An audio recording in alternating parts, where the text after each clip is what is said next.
In this week's episode, you get to check out a little bit of a behind-the-glimpse scene from the Denver Summit game with Millie and the girls. Watch some bone-crushing tackles, some super awesome comebacks, and some super terrible comebacks that you won't want to miss. Girls show up big time in the State Cup, and a referee moment that'll make you cringe. Oh, come on. Our family's first match of the day is 8 a.m. in Longmont at Sandstone. Beautiful March morning. Hardly a chemtrail in the sky. Not a conspiracy theorist or anything like that, but I do track the skies. We didn't go to the moon. Eliana and company facing the 2014 Real National North team. Should be an interesting matchup. This is the first time these two teams have faced off together. Grass is a little bit wet and slick early on. Real North National came out firing away, taking advantage. That shot had some blistering pace on it. Very rare we go down by a goal. Even more rare we go down by 2 goals. Unfortunately for Z, this ball just slipped a tiny little bit. Like I said, it was wet in the morning. I wish someone would have told me that too. I showed up in my sandals. Yeah, my toes were freaking freezing, dude. And I didn't have a jacket either. I thought I was going to be warm. The whole weather pattern has been crazy this whole spring. Anyhow, a couple of nice passes from Rush before the ball's going to get played over to Loosey Goosey. Nice pass there from Sadie. 2-1 going into the break. All right, second half was all about Rush North. And I want you to pay attention to this right here, okay? This ball is going to go deep and out of bounds. And check out this dude running to go pick it up. Yeah, there's a hill down there. That's me, all right? For those of you paying attention, very important when you're losing, you've got to find ways to help your kids get back in the game. There's Ellie with a shot right on target. You got to find ways to get your kids back in the game. And I knew that there's got to be a sense of urgency. Here I am making another save, allowing us to keep the ball in play. If no one's back there, dude, that goalie, it will take her a minute to get that ball, okay? But because I was there, I was able to toss it forward and check this out. This is what happens when there's a sense of urgency and the parents are a part of the process. Loosey Goosey Collins back inside. This is the game-tying goal. That makes it 2-2. You're welcome, Coach Chris and team. Yeah, nobody else even thought about that. It's a pretty steep hill back there.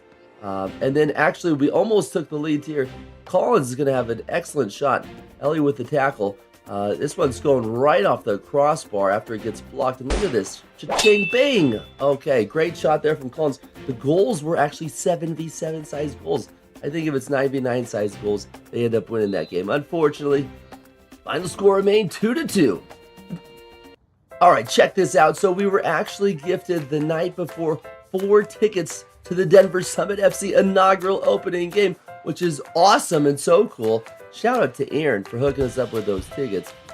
So Millie and the girls got to go. They got excellent seating, but I had to coach Theo and company for a game that was at the same exact time at noon. We're playing against a team called Rush. Yeah, my little buddy trying to rush to some victory now. What's really cool about the Summit game is they got to check out Trinity Rodman, U.S. national team player, up close and personal. And she was a dynamic threat, too. She's actually a lot shorter than you might think. All right, back to our game. Unfortunate for us, ball got played off of the referee, and the white team Rush, they came to the ball the fastest. Now, just so you know, if you have possession of the ball and you hit the referee, you should argue that your team gets the ball. We didn't. We just backed away, basically just gifted him possession, and this kid gifted us with a really nice goal highlight. Back to the Summit match, it's Yasmin Ryan who almost got Denver Summit's first home opening goal. She was looking for that far post.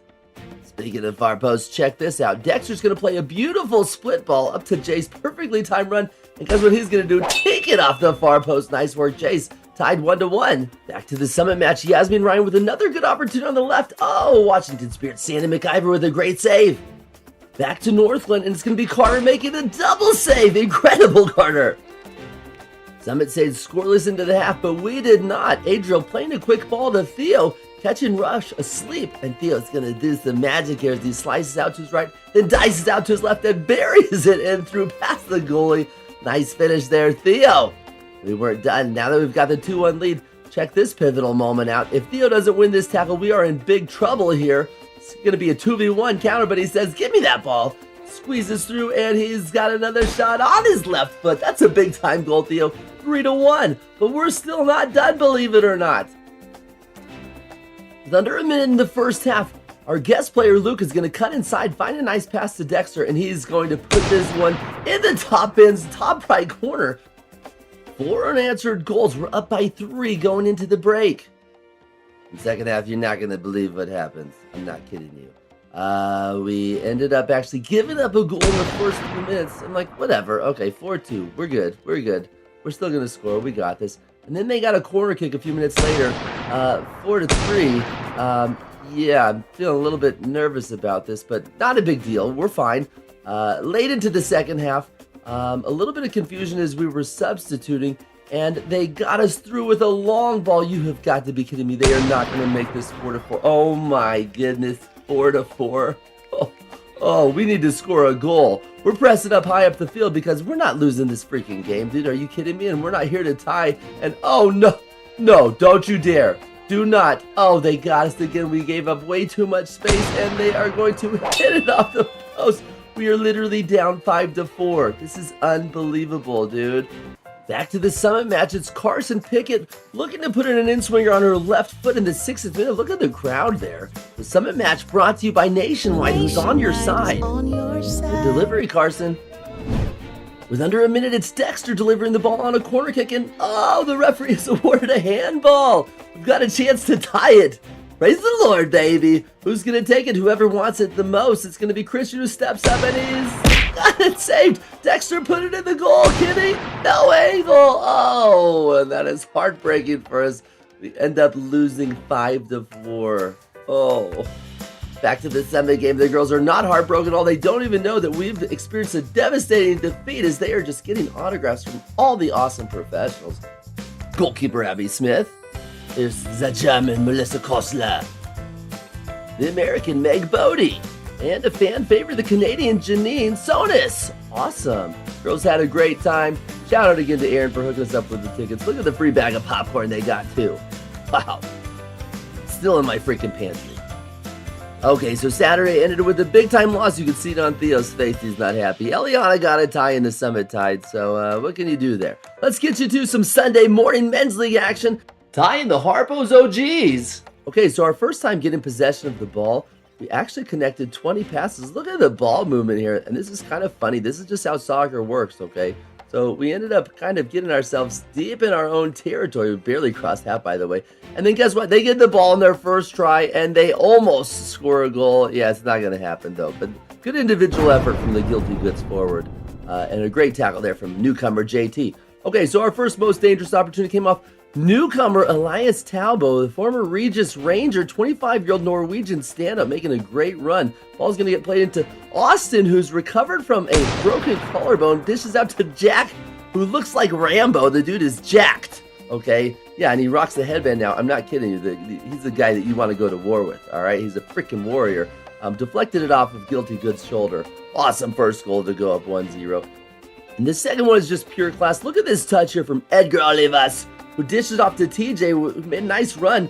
Played out wide to Elias Talbot again, and look at this low-driven ball. Boom! And yeah, that's an own goal, but we were going to score it if that defender didn't get to it. That's a tough one. Great ball from Elias. It's already been a part of both of our early goals. All right. Guess what? I told you last week, Hayden is not going to let anything in for at least 4 weeks, and boom, I was right. That one was going to the top left corner. Great save there from Hayden Russ with the right hand. He is the best goalie in the league, no doubt about it. Now it's going to be former pro Juan Pablo Caffa finding TJ in the box, who got clipped. The Air Force cadet passing off the ball to Ryan Mackler, my buddy for over 25 years, who hit it harder on his left foot in the back of the net. Going up 3-0 into the half, we're feeling pretty darn good, okay? All right, my main and really only great contribution to the game was the fake throwing, okay? I can't believe coaches don't teach this stuff. I'm going to show you the technique here. Really, you got to pick the worst player on the field that you shouldn't throw it to. Pull back as far as you can and see who you can get to bite on the bait. Here I got 2 of Guilty Goods forwards to make a run back before throwing it off to Ian. I love the fake throw. It's just so much fun. You know what else I love? Is this play here from Elias Talbot again. This guy is just so quick. You're going to see a 1-2, and he's going to play another good ball inside. It's TJ off the crossbar, but Jack Rambo there We're going to give him credit for the first goal, too. It kind of deflected. It might not have been on target, but we're going to say, Jack, you got 2 goals this game. All right, now here's what I love. The referee actually was able to hold his whistle and see if there was an advantage, and there definitely was. When you get Juan Pablo Capa the ball, there's always an advantage as he just walks it in and schools these kids for the 5-0 win. Good work by the referee. We're going to talk about advantage in just a moment. Yeah. Wait till you see what's coming up soon. All right, so in the dying seconds of the match, Hayden Russ is going to be tested one more time. And I've got to hustle out of this game, by the way. Eliana and Lou are just about to play some State Cup matches. So Hayden, you better keep the clean sheet. You know he's going to do it, dude. What a kick save there with his left foot. Great job, Hayden. Great win to the Harpos OG. We're 2-0, baby. Okay, so this is Eliana's team playing against the Rapids 2015 Elite 2 squad. A very good team. And check out this referee. I like this call here, okay? She's actually going to blow the whistle for a handball. She allowed advantage to play. All right, so referees, you are allowed to let the play develop, and if you don't like what came of it, then you can pull it back. And what this 17-year-old female referee did here was exceptional. In my opinion, great save by our goalkeeper, by the way. She ended up giving the handball, calling it back, and they got a free kick, which nothing came of it. But they did get a goal first early on, but the AR on the outside said, sorry, buddy, you were offside. So no goal to the Rapids 15 Elite. They were excited. That would have been a big-time goal. First goal of the action is going to come from, you guessed it, Lucy Goosey is going to put pressure on the ball, and it's Ella Jackson with a nice floating one-touch finish. That's the second time I've seen her do that in 2 weeks. Great work, Ella. And then with the high press defense, Lucy Goosey with a strong tackle. Referee says, play on. She's going to slot that to the far post. That's a great finish, Lucy. 2-0 to the Rush girls. Just after the break, it's Rush again attacking. And you see Alex, our superstar defender, coming in with the right foot. He's got that karate kick. Powerful strike to the bottom right corner. Okay, Ellie said, scoot on over, let me make my mark on the game. A good first strong 2 tackles. Dishes out wide to Lucy, makes a good run, and she's going to stroke it with the right foot off the far post. That is a great finish, but cut your celebration. AR said, hold up, that was offside. And you can see right here on the corner of the screen as the ball's played, Lucy may have been just a smidge off. AR might have got that one right, unfortunately. Lucy, you owe Ellie a goal. You were about an inch offside, Lucy. Don't worry, you probably will pay her back, I'm sure. All right, 5th goal of the match. Yeah, we won 5-0. There you go, Lucy. I told you, you owe her a goal. What are you going to do? Yeah, left foot, and you're going to finish it 5-0. Big win. Okay, our next game was literally, believe it or not, on the field right behind us, 1 o'clock. Luella's going to play against the 2014 Real Olympico team. First opportunity came for the good guys. Lou with a cross to the far side on the corner. It's going to be Aviana who gets possession of the ball, and she says, "Skirt, let's put this in the goal," and it, floated over the top. Good shot from Aviana. A little bit later in the match, Real, you're playing with fire here. When a goalkeeper plays with the ball and doesn't clear it out, ooh, don't want to give that ball to Kenna. You got so lucky because Kenna is a clinical finisher. Your first goal of the match is actually going to come from Lou. She's going to send the ball in. It's going to get cleared back out. But if at first you don't succeed, dust yourself off and try again. You can dust it off and try again, Oh, yeah, buddy. In that top right corner, nice finish there, Lou. We love it. Taking an early lead in the State Cup. First game of pool play. But Real Olympico is not going to let you have it so easy. This is a really nice finish from this forward. She's going to just turn with the ball, hold it, and then play it off the side netting. How do you like that? I don't like it, actually. Yeah, we didn't want to tie the game. We ended up creating one more really good opportunity just before the break. It's going to be Jolie with a shot from distance on her right foot. The youngest player on our team almost scored a really nice banger there. Good save from the goalie. All right, second half started, and it's going to be Olive with an unbelievable through ball who finds the one and only Kenna. And I told you, yeah, Kenna's a clinical finisher, and that's what happens when you get Kenna the ball and a little bit of space. He's going to find the ball in its place. Nice finish there, Kenna. 2-1. In the dying moments of the match, Olympico did have one really good opportunity off the corner. But guess what? Haley says, no, you don't. Not today. 14 Rapids lead on their way to becoming State Cup champions. All right, let's get you to the match of the week. This is a rematch of the finals. FC Denver and Millie taking on Timbers. Check this out. Our captain, Aaron Hamrick, who's recovered from a really bad knee surgery, comes in hot and, almost creates a knee surgery for the opponent. Oh, we got away with one there. We didn't get yellow, fortunately. All right, best opportunity of the first half actually came to us. It's going to be beautiful cross from Kylie, and Elise Ozuna just missed that top corner. Very intense competitive match. Halftime, it's like, dude, the sun's in our eyes. I'm going to go move the Theo to the other side so we get some really good footage, all right? Eliana and Mirabelle there to help me out, making sure that we put weights on the stand so it doesn't fall over.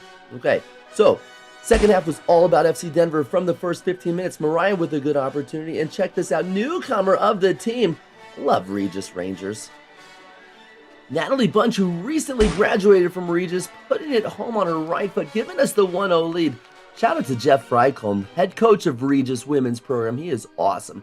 Hooked me up with Natalie and a couple other Regis girls that are fantastic as well. Now, this is where things get a little crazy. Here's Anna Barkey, actually. We call her Anna Banana. Cutting inside, she's going to find a beautiful pass inside to Mia White, the 3-time gold medalist with the U.S. Women's National Def Team. Mariah kind of got bumped, and the referee blew the whistle. Dude, this was the call I was telling you guys about. What a finish from Mia. Why and how did the 17-year-old girl let advantage play, and this dude who's a lot older, no offense to him, you know, I mean, we all get older, blew the whistle that was gutting. Our free kick blocked off the wall. Would have gave us a 2-0 lead against Timbers, who's a very good team. And you can't let Timbers stay in the game, so we tried not to. Mariah again with a shot. The goalie, good save. And then it's our outside back, Sarah Horniak, who gets up in the attack. Former Baylor and Texas standout. Normally an outside back in college, we're going to try her in different spots. I promise you that. She's going to score some goals for us this season. Okay, so this is actually where the game took a turning point. Unfortunate for us because we did such a good job defending and possessing the ball. Our goalie just bombed it up the field. The wind picked up a little bit in the second half, and a little bit of an unfortunate touch there. Hit off Sam Murray, who's had an unbelievable game, our center back, another Regis Ranger, and then they ended up having a melee of corner kicks. I thought that was a foul, by the way. Ellie Zimmer, Metro State center back as well, got shoved over. Referee said no. And then they had another really good shot. They're going to play the ball out wide, whipping in another cross, and it looks like it's controversial here. Not really sure who it hit off, if it was the Timbers forward or our goalie. I think it actually did hit off Sam, our goalie's hands. Referee initially called for a goal kick. They reconvened, talked for a couple seconds, and they were persuaded to call a corner kick. Crap, you can't just keep giving up corners. They took it on the right side, and this girl with the right-footed in-swinger is going to put it just inside the post. I believe they call that an Olympico when you score off a corner kick. The wind helped it out there a little bit. Unfortunate. So we're tied 1-1, which we can't believe. So it's going to be Shanice the Beast trying to take the team on her shoulders. Usually she does. Good run through by Kylie. She's going to get it on her left foot, and the shot just wide of the goal. Oh, excruciating. Don't you worry. There's still plenty of time for us to shine. Ball's going to get played through again, and it's going to pop back over two off the rebound to Kylie, who rips it. Oh, and the goalie was able to stand tall and brave, making the save. All right, so your match winner, unfortunately, is not going to fall for us. It falls for the Timbers. A long ball in the wind, difficult to judge. We kept possession so well in the back, but this time, ooh, that forward in the right place at the right time. Good finish with the left foot. You got to give them credit. Timbers are pretty classy team. And give Sam credit for not letting them get the third calls for pressing. Oh my word, what a way to end this game. Yeah, it could have been a red card potentially, maybe. I mean, you know, if you're denying a clear goal scoring opportunity. But you know what, that ref owed us, dude, because if we go up 2-0, I guarantee you we win this game. And we got robbed there off that one. I got to be honest with you. That was a split-second whistle that he should not have blown, in my honest, truthful opinion. I think we would have won 3-0, but what are you going to do about it? Anyway, thanks so much for watching. If you enjoyed this episode, make sure you like and subscribe. Otherwise, how am I going to become a billionaire and retire? God bless you all. See you next week.